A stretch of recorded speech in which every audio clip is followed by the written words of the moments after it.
Does the American Congress do the will of the Israeli lobbies?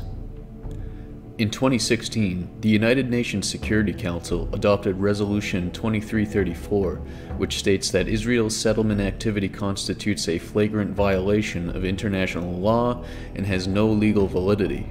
It demands that Israel stop such activity and fulfill its obligations as an occupying power under the Fourth Geneva Convention. All UN Security Council nations voted for the resolution, while the United States and Barack Obama's Catholic-dominated administration abstained from voting, thereby letting the resolution pass. The United States could have used its veto power to block the bill, but it didn't.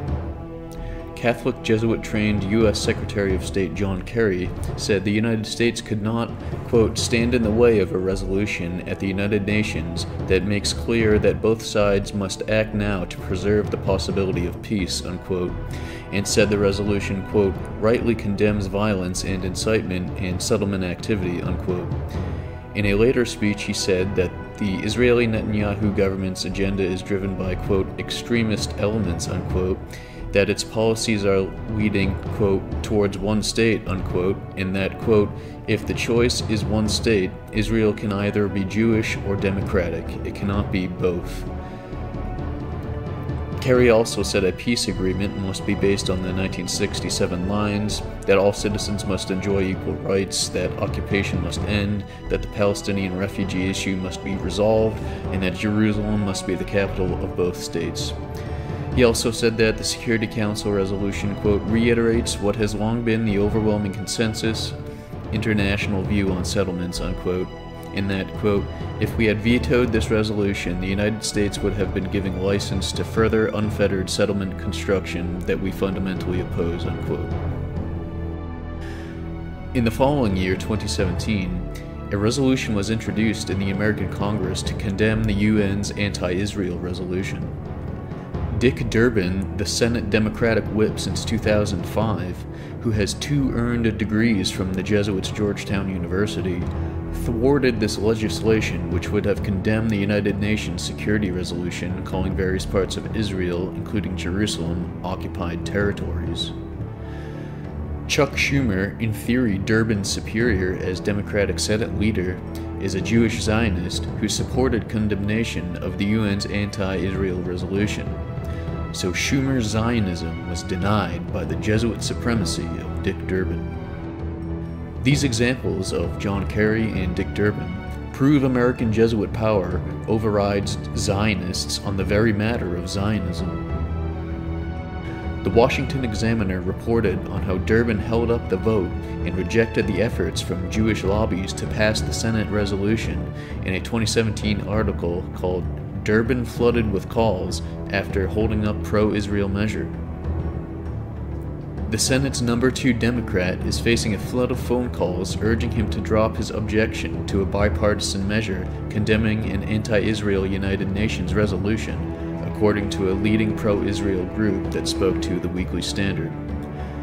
The December United Nations Security Council resolution triggered bipartisan backlash in both chambers of Congress, with lawmakers, including Senate Minority Leader Chuck Schumer, denouncing it as one-sided and anti-Israel. The Obama administration effectively allowed the resolution to pass. Despite gathering over 70 co-sponsors, the Senate measure censoring that resolution is now subject to an objection from Democratic Whip Dick Durbin, who opposed a unanimous consent request that would get the measure to the Senate floor more quickly. Jewish Insider reported Wednesday that Durbin was holding up the resolution, citing comment from Democratic New Mexico Senator Tom Udall. Durbin is resisting the measure because it does not condemn Israeli settlements, sources on and off Capitol Hill told TWS. The objection has drawn the ire of pro-Israel groups.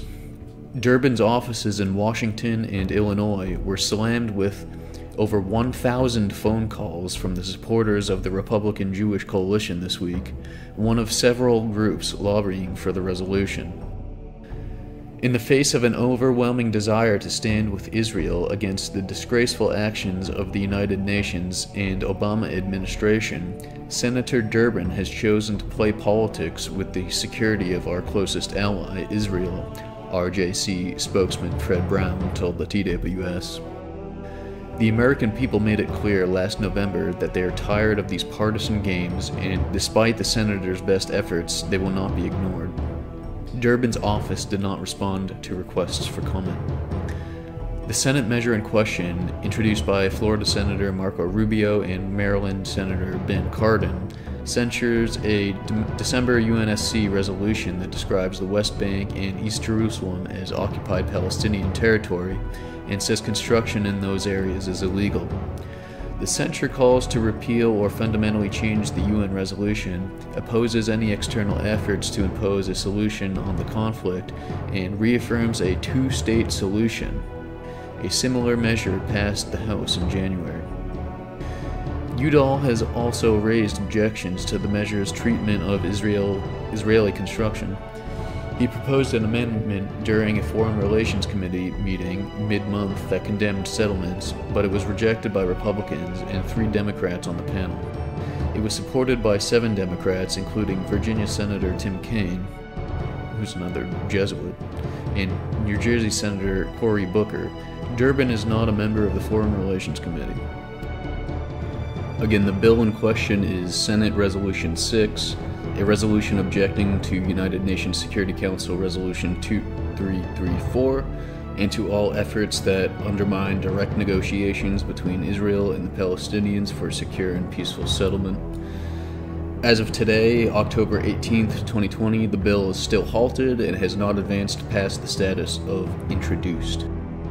From the article and the text of the Senate resolution, we also see how the historic position of the United States on the issue of the Israeli-Palestine conflict has been that of a two-state plan, generally refuting the notion that America is committed to Zionist ambitions. AIPAC also officially endorses the two-state plan. So does the Jesuit Vatican. It's been covered on this channel how the government of Israel has betrayed its own people in complying with the demands of the Catholic Church, especially in Jerusalem. AIPAC is an organ of the State of Israel, ultimately subordinate to Vatican interests. An article published through The Hoya, which is Georgetown University's student newspaper, notes that 6 Georgetown professors attended the 2014 AIPAC conference, at which they led breakout sessions for attendees.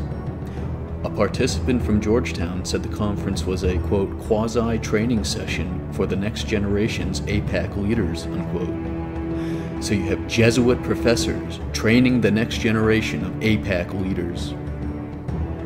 One of these Jesuit-trained leaders of AIPAC, maintaining and operating AIPAC within this power dynamic favorable to Rome, has been Jonathan Missner. As can be read from the biographical page on his law firm's website, Mr. Missner has been an adjunct professor of law at Jesuit Georgetown University Law Center since 2000. Mr. Missner spent more than a decade at AIPAC, most recently as Managing Director of National Affairs. He led AIPAC's strategic planning, grew and managed its network of national offices, and worked closely with its board of directors. Among AIPAC's many successes during his tenure, revenues tripled under Mr. Missner's direct leadership. Mr. Missner holds a JD from Georgetown. I've also shown in my write-up the most dominant strain of Zionism controls the Israel-Palestine dialectic, how the CIA has had a history of aiding the Palestinian security forces, where I quote the NPR article called "Palestinian Authority Faces Blowback Over Allegations of CIA-Backed Wiretapping," and that can be read for further details. The Catholic lobby is the most powerful lobby in America, and has been so for nearly a century.